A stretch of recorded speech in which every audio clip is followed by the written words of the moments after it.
Investir nos dias de hoje assume um papel importantíssimo nas nossas vidas.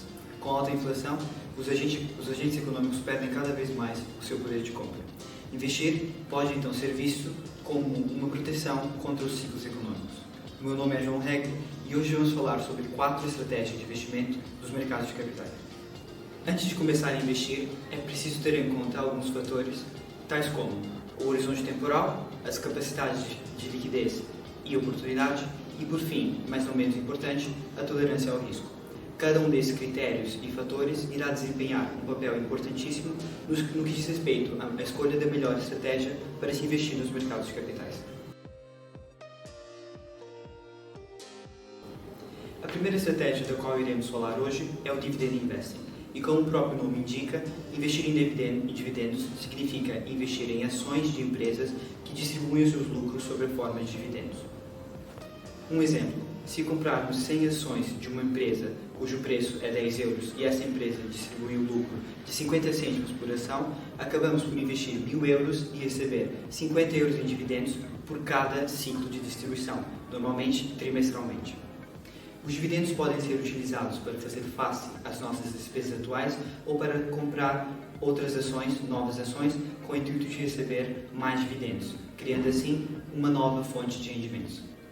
É importante referir que nessa estratégia, o conhecimento das empresas nas quais se deseja investir é fundamental, uma vez que nem todas as empresas possuem capacidades financeiras para distribuir os dividendos e, mais importante, para aumentar a sua distribuição ao longo do tempo.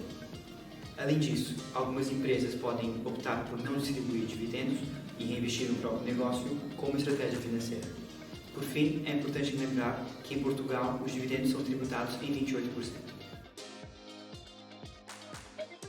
Em segundo lugar, temos o Value Investing, outra famosa estratégia de investimentos no mercado de capitais. Investir em valor significa investir em ações cujo preço, ou seja, o preço de mercado, não reflete o valor real da empresa. Como diria Warren Buffett, um dos mais respeitados investidores no mundo das finanças, investir em valor significa comprar uma moeda de 1 euro pelo preço de 50 cêntimos. Todos esses métodos envolvem um sólido conhecimento no cálculo financeiro e na análise financeira para reconhecer de fato quais empresas se encontram subvalorizadas. Por outro lado, temos o Growth Investing, que ao contrário do Value Investing, não se foca na compra de ações subvalorizadas, mas sim em identificar empresas que tenham um potencial futuro no que diz respeito aos seus rendimentos. As empresas que cumprem os critérios para essa estratégia normalmente são empresas que reinvestem os lucros no próprio negócio, ou seja, também é normal que não distribuam dividendos, pelo menos numa fase inicial. A pesquisa por esse tipo de empresas começa por identificar indústrias que apresentam um grande potencial de valorização e, dentro dessas indústrias, identificar empresas que apresentam inovações tecnológicas e de custos, por exemplo. Além disso, a pesquisa também passa por uma avaliação da gestão, identificando a sua liderança e o interesse comum no negócio. Por fim, temos o Index Investing, que, ao contrário das outras estratégias, aborda os investimentos de uma forma mais passiva. Nessa estratégia, não escolhemos ações individuais nas quais investir, mas sim num conjunto de um índice, por exemplo, como o S&P 500. Este índice acompanha o desempenho das 500 maiores empresas dos Estados Unidos e é um dos índices mais importantes do mercado financeiro.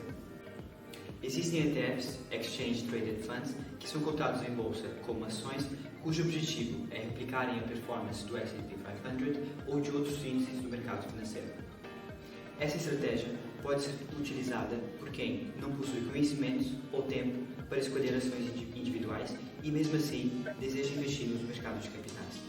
Por um lado, o risco é diluído pela diversificação que esses produtos oferecem, por outro, o retorno acaba por coincidir com a média do mercado. Como vimos, existem diversas estratégias de investimento nos mercados financeiros, algumas mais complexas que requerem conhecimento sobre o tema, outras mais adequadas para quem não possui tempo ou conhecimento para desenvolver análises complexas sobre o tipo de empresa nas quais deseja investir. Além das estratégias mencionadas, é importante referir que o investidor deve sempre ter cuidado com os vieses comportamentais que podem afetar a nossa tomada de decisão, levando-nos a agir com emoção.